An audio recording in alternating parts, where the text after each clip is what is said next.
In less than 25 minutes, Nintendo delivered one of the best presentations of the entire week. How's it going, everybody? This is Colin Tanner from VideoGamesAreDumb.com, closing out our 4-day of E3 2017 coverage, talking all about the Nintendo Direct. But before we get to that, I do want to mention that on June 19th, the Monday episode of the PRE3SSURECAST, we're going to be talking about the highs, the lows of E3 2017, the winners and the losers, as well as all the information that didn't take place during the presentation. So it'll be a total E3 recap, as well as any other news that happens along the week. But yes, let's move back to the Nintendo Direct, because there's a ton of news to get to. We didn't get to see everything they announced, but the announcements themselves were significant. The presentation of Nintendo Direct, which of course is a video package as opposed to a live presentation, started off with basically an entire city of people playing their Nintendo Switches, playing different games. We saw people in a gym that were playing ARMS. We saw people inside of their cars playing Rocket League. That's right, Rocket League is coming to the Switch. We saw people inside of a diner playing Pokken Tournament. We saw people in an underground club thing playing Splatoon 2. We saw a dude getting covered in ink in real life. I guess it's really paint, it wasn't ink. And we saw, of course, FIFA 17. Reggie then comes out after the montage is over and welcomes everyone with what can only be described as a complete word salad. I have no idea what Reggie was talking about. Here are some quotes from it. He says, without a battle, where's the fun? It's a race against time. Fun and battle always locked together. But the game is something else. It's a journey, maybe even an odyssey. Close your focus and open your mind. It requires the right ticket, and the ticket is Nintendo Switch. It's not where you take the game, it's where the game takes you. Clearly somebody in Japan wrote this for him. It didn't make any fucking sense. Please let Reggie just say his own words, let him use his own expressions, because I mean, it was bizarre. It seemed like he was on Ambien the entire time, but that's not important. We had our very first trailer of the Nintendo Direct, which was for Xenoblade Chronicles 2. It gave us a little bit of a glimpse into what that story is going to be about, talking about the Paradise of Elysium, where this guy and this girl, they're going to work together to try and get to that planet. There's a girl who apparently is a blade. She's called a blade, which means she's some sort of warrior, and a boy who's called a driver, and they're going to work together to get to Elysium. We saw a little bit of combat, but it wasn't in-game combat. It was cutscene combat, you know, where people are slashing swords and people just react like they got punched in the face as opposed to stabbed. We saw a little bit of the character design on there, a mysterious man wearing a mask and someone questioning the boy, how on earth did you get that sword? Didn't give us a ton of insight, but the good news is we won't have to wait long to actually play it, because it's going to be out in holiday 2017. Yes, really, a Xenoblade Chronicles game is going to be coming out less than a year after it was announced. That's amazing. How is that even possible? Anyway, the trailer was over. They just moved on to the next thing. And what we saw was Kirby. Yes, they have a brand new Kirby game. It is a 2D adventure. You saw Kirby eating things and using their powers, and then even hanging out with his friends, forming a circle and running over enemies. Can I just say, Nintendo, for the love of God, stop making these Kirby games. I love Kirby, and if you're listening to this, there's a chance you love Kirby. But I can reassure you, this trailer showed us nothing we haven't seen in any other Kirby game before. It's announced for 2018, and when it comes out in 2018, it will basically be identical to the games that were released in 1992. Can we just get a 3D Kirby? If you want to bring Kirby back, give him something to do other than be in 2 dimensions. I mean, think about this. Every other franchise, from Donkey Kong to Mario to, well, I guess not Yoshi. No, I guess you couldn't say Yoshi, but most of the Nintendo franchises have been brought into the age of 3D, and yet Kirby is just relegated to 2.5D for every single game, and they put out a lot of these Kirby games. I love Kirby, but please, Nintendo, try something new. I wish I could describe more of it, but like, really, what am I going to say? He fought Wispy Woods, you know, the tree. He was shooting apples at it. Big deal. Sorry if that's mean. We then were introduced to, what was this guy's name? Shunya Takahashi? Yes, I probably mispronounced his name. He says he's relieved that people are enjoying the Switch so much. He hoped people would take it on the go, and they are. But players are also using it in new and creative ways that they didn't expect. He then introduces Tetsune Kazu Ishira. Okay, never mind. We're not going to try that name. Sorry, guys. It's a fast show. He was there to talk about Pokemon because he was apparently from the Pokemon Company, and he mentions that Game Freak, the people that make the core Pokemon franchise, have already begun production on a core Pokemon RPG for the Nintendo Switch. They didn't show us anything. They don't have anything. There were no screenshots. There were no videos. Nothing. Just his words. He said it's still going to be a ways away. We may not see it for over a year, but trust us, it's in production, which is fantastic news because, as you know, they had that Pokemon Nintendo Direct last week, which was fairly disappointing, where they announced Ultimate Sun and Ultimate Moon as well as Pokken Tournament, which just was, it's like, oh, that's cool, but we were hoping that we'd get a real Pokemon game on the Switch. We will. It's in production, but there's nothing to announce yet. So the next, I guess you could say, trailer, it really wasn't a trailer, it was just a single image, was for Metroid Prime 4. It was also preceded by the words, now in development for Nintendo Switch. Once again, no screenshots, no trailers, nothing. Just the words, Metroid Prime 4. And I've got to say, altogether, these two announcements were great. I mean, they had no gameplay. We didn't actually get to even get a hint of concept art or anything, but this is really reassuring for longtime Nintendo fans. Now, me personally, I don't really care about Metroid Prime, but I know there are plenty of people who do, and this was just that kind of reassurance that, yes, you picked the right console. Don't worry. Nintendo has not forgotten about you. We're going to deliver the experiences that you've been waiting for years to play. I mean, Metroid skipped an entire generation. It was on the Wii and not on the Wii U at all. And there hasn't even been a Metroid game on the 3DS. It's been a long time since we got one of these. I want to say it was in 2010. Metroid Prime, Metroid Hunt, whatever it was called. It was the one that was worked on with Team Ninja and Koei Tecmo. Which, speaking of which, we did get to see a trailer for Fire Emblem Heroes, which of course is like Dynasty Warriors, except it has the Fire Emblem characters. They didn't show any gameplay. It was more of a trailer about the characters. We got to see Corrin from the last Fire Emblem game. We got to see Marth, because Marth is in every single one of these. Lots of recognizable faces. Ryuji from the last game, Fates. And it basically just explained that the story is going to be about a boy and a girl. Their parents, who are the king and queen, get killed, and now they have to defend their kingdom. I mean, it would have been nice to see some gameplay, I mean, I'm glad we got a backstory. I love the stories in Fire Emblem, but am I really supposed to take this Fire Emblem spin-off seriously when it comes to narrative? I mean, it's a game where you just slash 800 people, and then, in less than 10 minutes, and then you move on to the next stage. I don't know. It sounds cool, but whatever.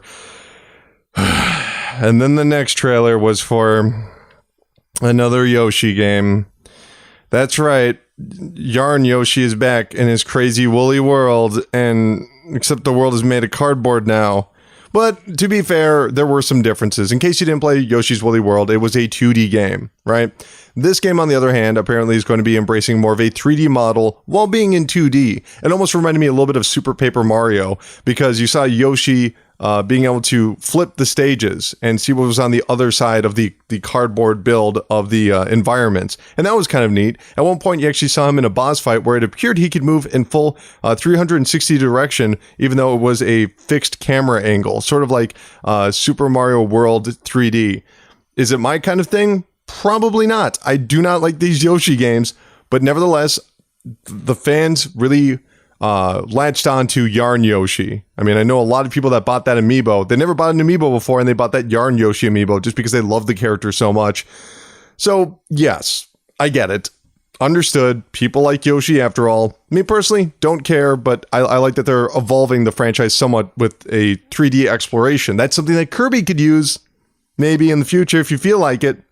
Anyway, AJ Ananuma, of course, the producer behind all of these Zelda games, he's there to talk about the DLC for Breath of the Wild. He also talks a little bit about the Skyrim amiibo support for the Nintendo Switch, where of course you can use things like the Master Sword. You can get Link's green tunic inside of Skyrim. If you didn't hear about that, that was announced at the Bethesda event on Sunday.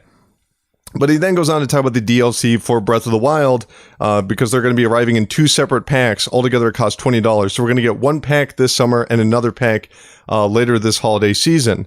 And so the first one has things like, what's this thing called exactly?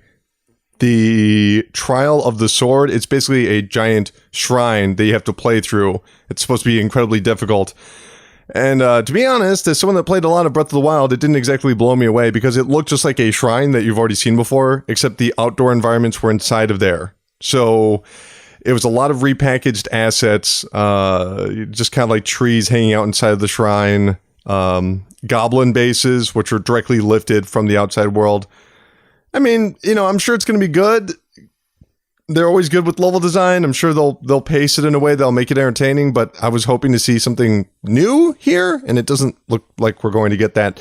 But you will get some new items that just don't happen to be related to Trials of the Sword. They showed off the brand new armor sets that are based off of previous Zelda games. There's a Tinkle outfit. There is a Majora's Mask that you can actually wear. There's going to be the harder mode called Master Mode, which looked, you know, just like Breath of the Wild, except there were more enemies on screen. So that's cool. And that's it for DLC Pack 1. They also announced DLC Pack 2 is going to be called the Champions Ballad. And it basically just showed all of the champions, the 4 champions that were working together to stop Ganon in Breath of the Wild. It looks like it might be some sort of a prequel, because in case you don't know, Breath of the Wild takes place a century after a certain event happened. So it looks like that is going to be what happened a century ago. It's a neat idea. I guess that's cool. Like I've said before, the story mode in Breath of the Wild wasn't really my favorite aspect. Like, the narrative was pretty generic, like go and stop Ganon and with your friends. You know, and it was like the characters weren't that great. I mean, they had really cool designs, but the characters weren't anything I really latched onto. So the idea of hanging out with them more, you know, only if they can really expand upon that history and really form relationships that I like, then maybe it'll be cool. But as of right now, I'm gonna need to see some more. Whatever. Moving on, they also announced that there are going to be 4 new amiibos. The amiibos, of course, are going to be based off of the 4 champions from Breath of the Wild. So if you want to go collect that bird guy, now you can. Reggie is on a beach, and he says, while holding a Nintendo Switch, "This changes the game. Play anywhere with anyone." He also talks about video gaming.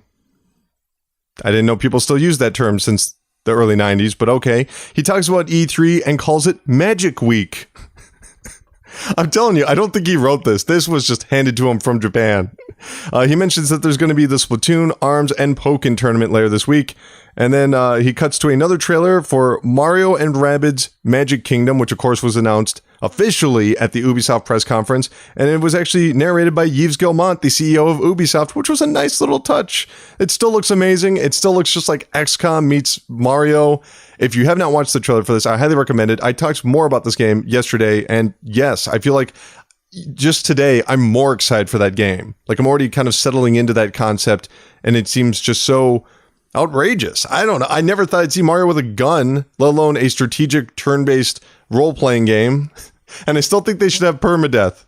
So if Yoshi dies on the battlefield, he's done. He's done. You gotta get out a shovel. He's over. And yes, it'll still come out on August 29th.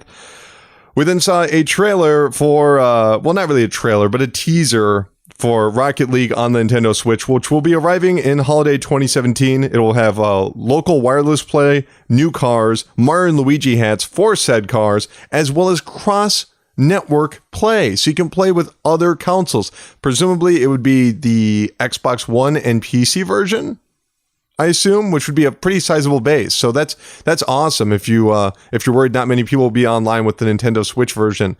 So very good news there. I do want to just touch on how they designed this trailer. I thought it was really clever. It was just a white background with the Nintendo Switch with the Joy-Cons, right? And basically the soccer ball rolled in front of the Nintendo Switch, and the car knocked it through the screen of the Switch. It was really clever. It was so simple and effective. If you've not played Rocket League, it is soccer with cars. I'm sure you've seen videos of this. It is one of the best games this generation, and it's awesome it's coming to Nintendo Switch. I guess I'm only slightly concerned on some of the technical aspects of that game being carried over to the modestly powered Nintendo Switch, because when it launched on the PlayStation 4, there were lots of issues with frame rate. The same thing with the Xbox One. So going over to this sort of humble system, hopefully they can fix that. Hopefully it'll be 60 frames per second. I mean, it has to be, right? Right? Don't answer that. Let's go on to the final trailer of the day, and the one that knocked the goddamn house down. Seriously, I could not believe how much I love this trailer. It showed a green field with a waterfall. The ground was shaking with giant footsteps getting closer. It's a T-Rex, and he's sniffing around. He roars, and you see birds flying to the sky. But if you look closely, at the very top of his head, he's wearing a Mario hat. And the Mario hat has eyeballs, and Mario pops out. What was he doing there? Who knows? But now he's riding a scooter in New York. He's wearing a sombrero running around a desert, and he's jumping on top of dinosaur bones. You hear a really fun pop song that just keeps saying, "It's a freedom like you've never known," right? This is where it gets interesting. You actually see a classic 8-bit Mario running around a cylinder. You know, he's running around some sort of a tower in 2D in 8-bit, avoiding bullet bills. But I mean, he's actually, you know, he's covering the full tower. It was a really cool idea. It looked a lot like Link Between Worlds on the 3DS when Link could turn into graffiti. But the biggest moment came when he took off his hat and threw it on top of a frog, transforming into the frog with the hat and with his signature mustache. It looked ridiculous. He becomes the frog, right? Then he throws it on a Goomba, and he becomes the Goomba. He throws it on a bullet bill. He's flying all around. He becomes a rocket. He becomes a ball of electricity at one point. He's a fish swimming underwater. He's actually driving a mechanical fist into the face of a stone statue that he's fighting. He dresses like a football player. He becomes a New York taxi cab. He transformed into a New York taxi cab. He even turned into one of those yuppie businessmen that we saw in the original trailer. He's a tank driving around shooting an enemy, and yes, finally he becomes the T-Rex. Super Mario Odyssey is coming out on October 27th this year. I don't care whatever's coming. I want to say this first, actually. I am not the biggest Mario fan. When people are like, man, Super Mario Galaxy is one of the greatest games of all time. I'm like, yeah, it was a really great game. No. It's one of the top 5 games. I'm like, slow down there, buddy. When people say things like Mario 64 is one of the best games ever, it hasn't aged today. I'm like, slow down there, buddy. When people say Super Mario Bros. 3 was the best game on the NES, I'm like, slow down there, buddy. You know, I'm not one of those Mario fanboys. All right. I'm not one of those people that just automatically praises Mario. Do I enjoy the games? Yeah, I do. And I really like Super Mario 3D Land on the 3DS. I have my personal favorites, but I'm not like a super fan. This trailer blew me away.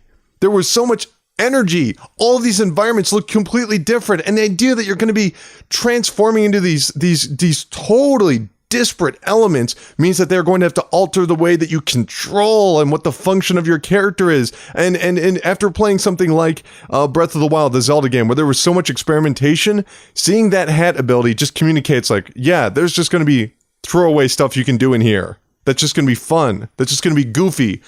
I cannot wait for Super Mario Odyssey. It blew me away. It is the best trailer of this entire E3. What a way to close out the Nintendo Direct. Perfect ending. Very well done. I cannot wait to get my hands on Super Mario Odyssey. I really can't. So good. And that was it. That was the entire Nintendo Direct presentation. And like I said, they would make these great announcements. A brand new Pokemon, a real Pokemon game is going to be coming to the Nintendo Switch. We have Metroid Prime 4 after a decade of the series being on ice. It is back. But we didn't get to see anything. And in any other case, that would be disappointing. But because it's such a new console, it can get away with it. You know, I think if Sony or Microsoft tried that where they just like had a screenshot, just a logo of a game, I would be fairly pissed off. But Nintendo has just entered this Switch generation, and they still have a lot of leverage where they can say, here's something we're working on. It won't be out for a long time. They can get away with that. It was awesome. It was absolutely awesome. So this was a great presentation. So happy to see Rocket League making the jump. I think that's going to be huge. The idea that you could just carry your Switch anywhere and plop it down on a table and play with some friends. Just great. As for Pokken Tournament, that game probably will still suck. That game was never good. I don't give a shit about Yoshi. I'm really disappointed by Kirby. But the idea that this Mario game that we are looking at is going to be out in 4 months, all is forgiven. That game looks that damn good. And maybe it's just because I had such lowered expectations. And maybe, you know, a month out, I'll begin to realize, like, wait a minute. What's coming out in November? What's going to be out in September? What happened to 2018? You know, oh man, that Kirby game looks bad. Maybe I'll come down from this. But we're talking about the presentation itself, and closing on that Mario trailer just got me so goddamn hyped. And we'll talk more about this on Monday, June 19th. That's right. Please come back and check out the next episode of the PRE3SSURECAST, where we're going to break down the winners and the losers of E3 2017. And yeah, let me know what you thought about E3. I want to hear from you guys, and then we can talk all about that on the show. Anyway, it has been a fantastic E3, or at the very least, a fascinating E3, looking at all of these different press conferences, walking away disappointed, walking away excited, walking away perplexed, but always walking away with a strong feeling. And that's how you can tell it was a good E3. Anyway, I gotta get out of here. I'll see you guys on Monday. Or I guess I could just say, I'll see you at E3 2018. Thank you for listening.